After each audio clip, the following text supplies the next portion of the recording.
Dans son dernier podcast, Bernard Werber revient sur son utilisation de l'IA, ses expériences avec l'IA. Il a noté deux cas de figure intéressants pour les auteurs et les autrices. Alors je vous les répète, hein, parce que n'allez pas croire ce que je n'ai pas dit. Euh, pour lui, il y a un avantage, c'est pour la recherche de documentation. Alors, c'est vrai que Google, c'est de plus en plus compliqué de trouver des liens intéressants. On est submergé de liens commerciaux et donc trouver une info, ça commence à être balèze. J'avoue, il faut se lever tôt. Donc, premier cas. Deuxième cas, c'est pour discuter de ses plans. Alors, qu'est-ce que j'entends par discuter?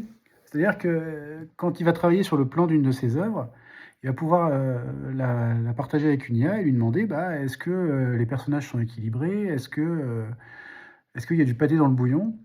Est-ce que mon plan, finalement, il fonctionne bien?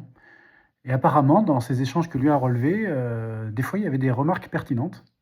Et donc, ils l'ont amené à retravailler tout ça. J'ai pas tout testé. Pour la documentation, j'avoue, j'y suis passé aussi, parce que forcément, Google, c'est plus ce que c'était.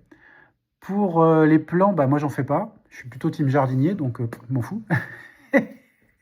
Par contre, comme je suis 10, j'utilise un logiciel de correction qui s'appelle Antidote. Et c'est vrai que on a beau faire plusieurs passes, donc la passe corrective, la passe des doublons, enfin, voilà, différentes passes.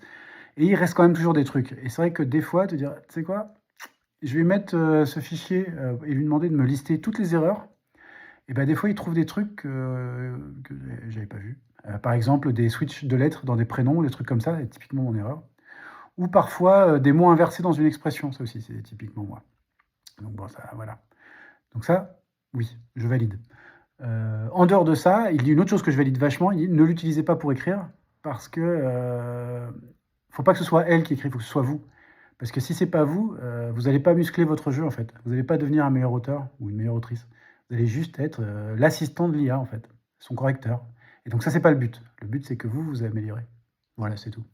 Tchou.